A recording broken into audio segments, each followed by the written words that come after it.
आज हम बात करेंगे खूबसूरती की देवी के बारे में। मीरा नायर ने अपनी किताब में इन्हें बॉलीवुड की मर्लिन मुनरो तक का खिताब दिया है और संजय लीला भंसाली ने इन्हें सदी की आखिरी अभिनेत्री बताया है। इतना ही नहीं, ऐसे कई खिताब इस अभिनेत्री के नाम पर है। नमस्कार, मैं हूं स्वाति जैन और आप देख रहे हैं बॉली जॉली। आज हम बात करेंगे देवी, खूबसूरती की देवी के बारे में, यानी कि रेखा के बारे में। रेखा के यूं तो कई दीवाने थे, बॉलीवुड में भी और बॉलीवुड के बाहर भी।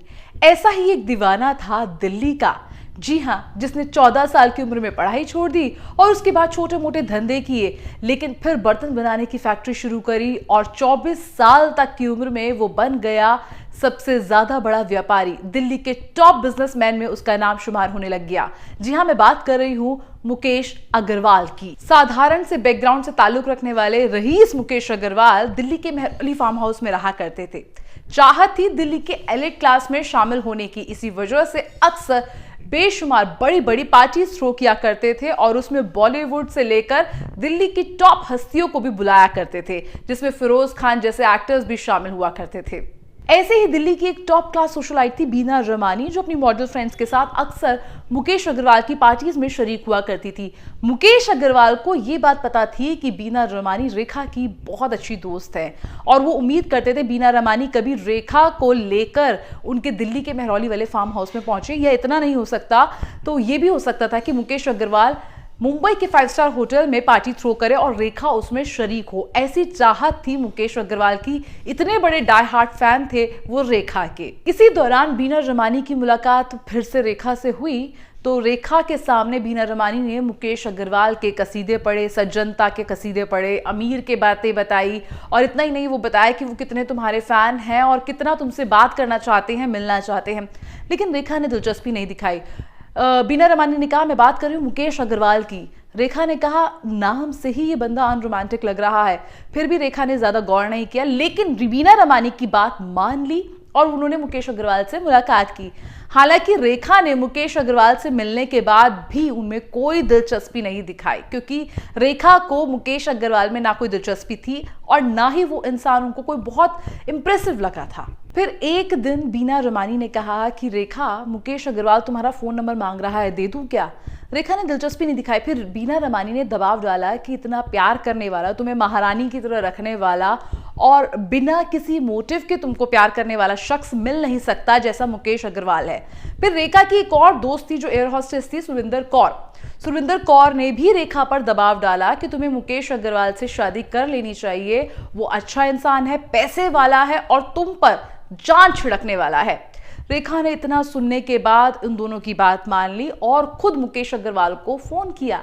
मुकेश अग्रवाल के कदम तो 7वें आसमान पर पहुंच गए थे। जिनको वो दिलो जान से चाहते हैं रेखा, वो उन्हें खुद फोन कर रही है। इसके बाद रेखा मुकेश अग्रवाल मिलने लगे। मुकेश अग्रवाल रेखा से मिलने के लिए मुंबई पहुंचे, रेखा से मुलाकात की, मिलने जुलने का सिलसिला बढ़ता गया। फिर 4 मार्च 1990 को मुकेश अग्रवाल ने रेखा के सामने शादी का प्रस्ताव रखा। रेखा को दिलचस्पी नहीं आई, लेकिन जो उनकी फ्रेंड थी, जो एयर होस्टेस फ्रेंड थी सुरविंदर कौर, उसने रेखा पर दबाव डाला कि प्लीज तुम इससे शादी कर लो, ये शख्स तुमको बहुत चाहेगा, तुमसे बहुत प्यार करता है। इतना सोचने के बाद शाम को ही मुंबई में 4 मार्च 1990 को ही रेखा ने मुंबई के मुक्तेश्वर मंदिर में शादी कर ली। शादी के बाद लाल जोड़े में आभूषणों से सजी रेखा अपने पति को लेकर पहुंची हेमा मालिनी के घर में। हॉल में बैठी थी हेमा मालिनी और धर्मेंद्र। हेमा मालिनी रेखा को देखकर चकित रह गई। हम आपको ये बता दें, हेमा मालिनी और रेखा बहुत अजीज दोस्त हैं और दोनों एक दूसरे से सारे सीक्रेट्स शेयर करते हैं। इसलिए रेखा शादी करके सबसे पहले गई थी हेमा मालिनी के पास। हेमा मालिनी ने रेखा को देखकर गले लगा लिया, लेकिन ये भी कहा, तुम मुझे ये मत कहना कि तुमने शादी कर लिया इस शख्स से। रेखा मुस्कुराई, उसने कहा, हाँ, मैंने इस शख्स से शादी कर ली है। हेमा मालिनी ने कहा, पैसे वाला तो है ना, प्यार तो करेगा ना तुमको? रेखा मुस्कुराई, गले लगी और वहां से चली गई। वहीं 24 घंटे के अंदर दोनों के दोनों ने फ्लाइट पकड़ी और लंदन चले गए हनीमून मनाने अपना। रेखा का शुरुआती दौर, हनीमून का दौर बहुत अच्छा चल रहा था। इसी बीच मुकेश अग्रवाल ने रेखा को एक बात कही कि उनकी जिंदगी में एक एबी है। रेखा को समझ नहीं आया एबी कौन है। तब मुकेश अग्रवाल ने कहा, मेरी जिंदगी में आकाश बजाज नाम का एक शख्स है, वो मेरा साइकियाट्रिस्ट है। पिछले 10 साल से मैं डिप्रेशन जैसी बीमारी से जूझ रहा हूँ। कई बार आत्महत्या करने की भी मैंने कोशिश करी। रेखा की इतनी बातें सुनकर होश उड़ गए, क्योंकि मुकेश अग्रवाल ने शादी से पहले ऐसी कोई बात रेखा ना रेखा के दोस्तों को कभी बतानी जरूरी समझी थी। ये सुनकर रेखा के होश उड़ गए थे। लंदन से लौटने के बाद 15 अप्रैल 1990 को रेखा ने फिर से अपने पति मुकेश अग्रवाल से फिर से शादी करी और इस दौरान उनकी मां पुष्पावल्ली और पिता जेमिनी भी मौजूद रहे। लेकिन एक बात जो रेखा को अंदर ही अंदर खाई जा रही थी वो थी कि पति को डिप्रेशन है और पति ने ये बात उन्हें कभी नहीं बताई।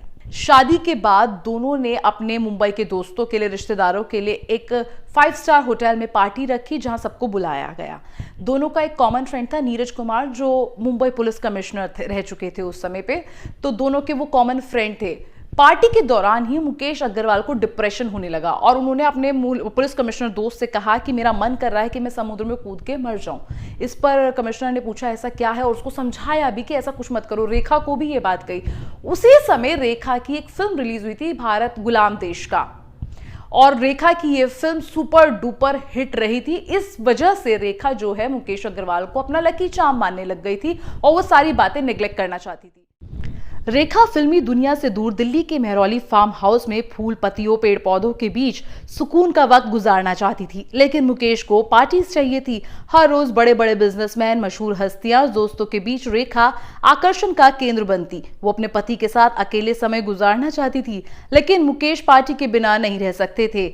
उन्हें एक ट्रॉफी पत्नी चाहिए थी जिसे दुनिया के सामने उसे रोज दिखाना होता था। 1990 में मुकेश को बिजनेस में बड़ा नुकसान हुआ, लेकिन इस बारे में उन्होंने रेखा को पता नहीं लगने दिया। मुकेश चाहते थे कि रेखा विपक्ष के नेता राजीव गांधी से उनकी मुलाकात करा दे। रेखा ने इस बात को टाल दिया। वो फिल्मों की शूटिंग में व्यस्त रहने लगी। मुकेश ने चाहा कि रेखा बॉलीवुड छोड़ के दिल्ली शिफ्ट हो जाएं। इसे लेकर दोनों के बीच गर्मा गर्म बहस हुई। रेखा ने दिल्ली में आना छोड़ दिया। मुकेश का डिप्रेशन बढ़ने लगा। अगस्त में उन्होंने दवाओं की ओवरडोज ले ली। अखबारों की सुर्खियां बनी। रेखा ने मुकेश अग्रवाल को आत्महत्या की राह पर धकेला। हालांकि इसके बाद भी रेखा दिल्ली नहीं आई। उन्होंने मुकेश अग्रवाल की भाभी मिट्ठू भाभी को फोन कर हालचाल जाना। मुकेश अग्रवाल अपनी भाभी के साथ मुंबई गए रेखा से मिलने। रेखा दोनों से ही नहीं मिली। रेखा की दोस्त फरजाना के सामने मुकेश फूट फूट कर रोते रहे कि मेरी मुलाकात रेखा से करवा दो। दिल्ली लौटने के बाद मुकेश को रेखा के यहां से तलाक का नोटिस गया। बीना रमानी ने बात की, लेकिन रेखा को इस शादी का कोई भविष्य नजर नहीं आ रहा था।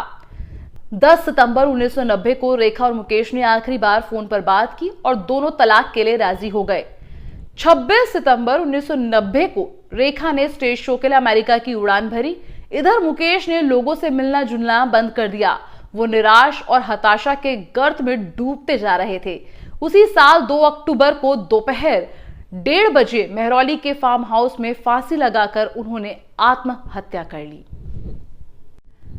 मुकेश अग्रवाल की मौत की खबर सुनने के बाद भी रेखा ने अपना स्टेज शो छोड़ा नहीं और कुछ वक्त बाद मुंबई लौटी। लोगों ने रेखा को मुकेश अग्रवाल की मौत के लिए बहुत भला बुरा कहा और उन्हें जिम्मेदार ठहराया। उसी वक्त रेखा की फिल्म रिलीज होने वाली थी शेषनाग। जगह जगह मुंबई में उनके शेषनाग के पोस्टर्स लगे हुए थे। लोगों ने उन पोस्टर्स पर कालिक पोत दी और कहा है कि मुकेश अग्रवाल को सुसाइड करने के लिए प्रेरित करने वाली रेखा ही थी। और इतना ही नहीं, film director producer Subhash Ghai ने कहा कि रेखा के इस कांड के बाद लोग बॉलीवुड एक्ट्रेस से शादी करने से डरेंगे। लेकिन रेखा ने कुछ भी जवाब देना जरूरी नहीं समझा। चुप रही, डटी रही और अपने फिल्मी करियर को आगे बढ़ाती रही। ऐसी है रेखा की कहानी। इस तरह की सभी बॉलीवुड अपडेट्स जानने के लिए आप हमारा चैनल सब्सक्राइब करना ना भूलें। Please press the bell icon and do share our videos.